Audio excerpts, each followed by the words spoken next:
Atlantis ISS, this is JSC-PAO. How do you hear me? JSC-PAO, we read you loud and clear.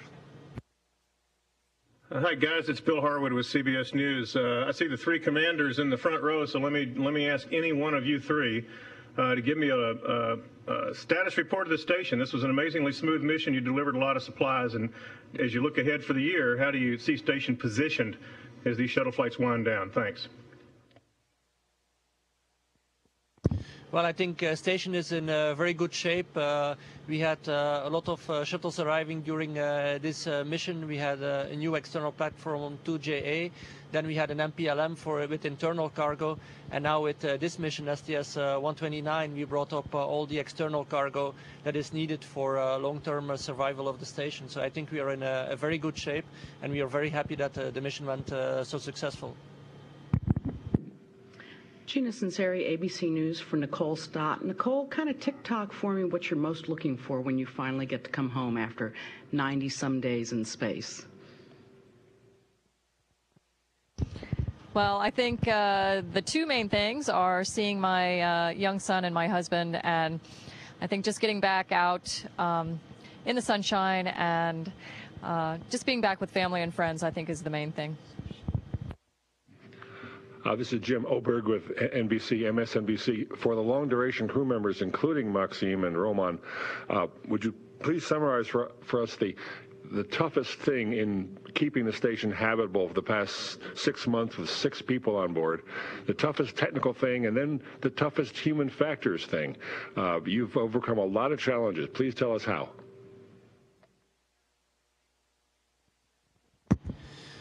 Well, the toughest thing that we had to deal with, I think, is for sure stowage. We are 6 people on board. Station is big, but we get a lot of goods every time and experiments that are uploaded, and so we spend a lot of time making sure that things are in the right location and that we can find them when we need them. So that's for sure is the toughest thing. For the rest, I think 6-person crew has worked out great. We had a great crew. We had great talks around the table. It's been a really fantastic experience. But I'll give the mic as well to one of my Russian colleagues.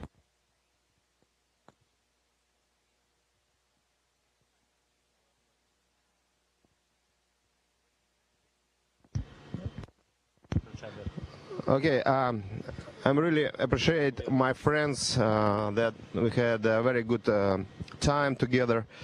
We had a very good experience during our 6-month flight. And the most interesting thing that we can do it, all of us 6 crew members during this long period of time. And it's amazing to be here with my friends, with my crew members. And I'm ready to go home with my crew, but of course we want to be here again and again. Thank you. Hi, Robert Perlman with CollectSpace.com. For Commander Hoba or for any member of the STS-129 crew, on the same day you arrived at the ISS, the Smithsonian opened its first permanent gallery devoted to the shuttle and station era. They're currently sparse on artifacts, so were they to ask you what piece, large or small, would you choose to have displayed to represent your mission?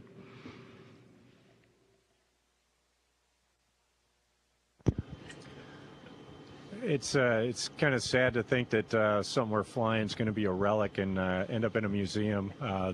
Actually, the main guy at the Air and Space Smithsonian in Dulles used to be my old squadron skipper, and I worked with him as a second lieutenant. And he actually emailed me a while back and said, "Hey, which of these things should I get?" And I was like, "Don't take any of them. Hopefully, it'll stay around for a while." But I know that's being actively pursued. You know, if they could. I think they have Enterprise over there right now, but if they had a real space vehicle or at least a cockpit, or what they were inquiring into, I believe at the time, was a simulation device. And you know, our simulator right now is pretty intricate and it takes a lot of upkeep to keep it running. But if you could have something like that for people to experience what shuttle flight is like, that would be probably an incredible thing for them to have. This is Jill Tolk representing Bay Area Houston Magazine. A question for Randy Bresnik. Before your launch, we talked about using music as a way to explain to people what you felt throughout this mission. throughout this mission. So what music or songs will you use to describe your ride uphill, your first EVA, and certainly the fabulous news about your daughter?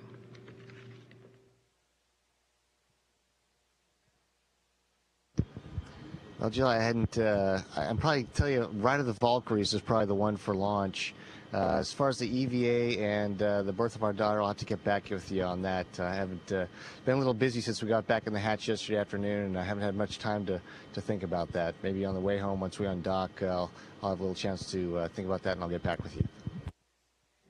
This is Gerhard Daum with the German Space Agency and Space Expo Association. Question for Leland Melvin. What was your most challenging robotics task and your most exciting moment during the mission? I think the most exciting task was when Butch and I installed the HBGT with Randy and Bobby outside. We were using their helmet cameras, and it was a very close tolerances to getting into the right place, and I think it was a very good display of teamwork and coordination. And I think, what was the second question? Most exciting moment. I think last night when we had dinner over in Node 1, we all kind of sat down and, Frank pulled out some Belgian food, and we had all different kinds of Russian food, and we all sat down and kind of reflected on the mission, and it was a very good moment and lots of good times. So I think that was very exciting. But it's always the interpersonal things when we come together that makes us a good team, a great team. Atlantis ISS, this is KSCPAO. How do you hear me? We've got you loud and clear, KSC. This is Marcia Dunn of the Associated Press with a question for Lieutenant Colonel Bresnik. I'm wondering how you managed to stay focused on your job in space, especially as the launch of your baby kept slipping, and how quickly do you plan to see your wife and son and daughter after touchdown? I'm assuming they will not be on hand for the landing. Well, fortunately, I've got a little over 20 years of good Marine Corps training on compartmentalizing, and I think it's a lot easier for people to be able to compartmentalize when it's a good thing. And we've been training long and hard for this mission. We know that the baby's been coming, so it was easy to go ahead and do our tasks. And then, the time come where I had some free time and was able to see the pictures and call down. It was just wonderful to find out the news and to be able to see her for the first time 2 days ago. And hopefully, as soon as we land, it's a lot less on us shuttle crew, who are coming home after 11 days. We've got, people here that have been here for 3 months, and our ISS crew that's just went over the 180-day mark. And I think the common theme you'll hear from all of us is we just want to see looking forward to seeing our families as soon as possible.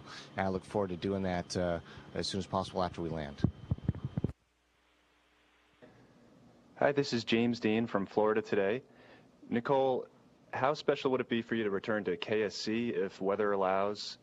What are you looking forward to eating first when you get back? And finally, you can look forward to returning to station in the not-too-distant future, and wondering if that's changed your perspective on departing at all.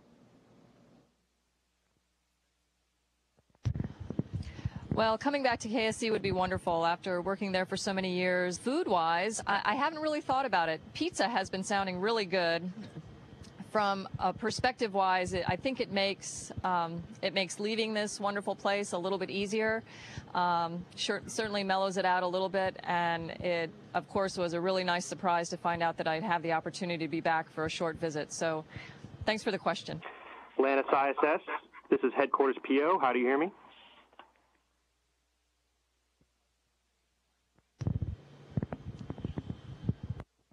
NASA headquarters, we read you 5x5. Nell Greenfield Boyce, NPR. This one is for the commander of Atlantis.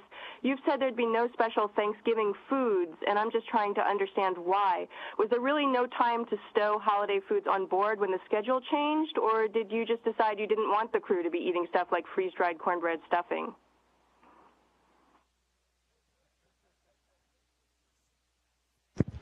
I'd have to say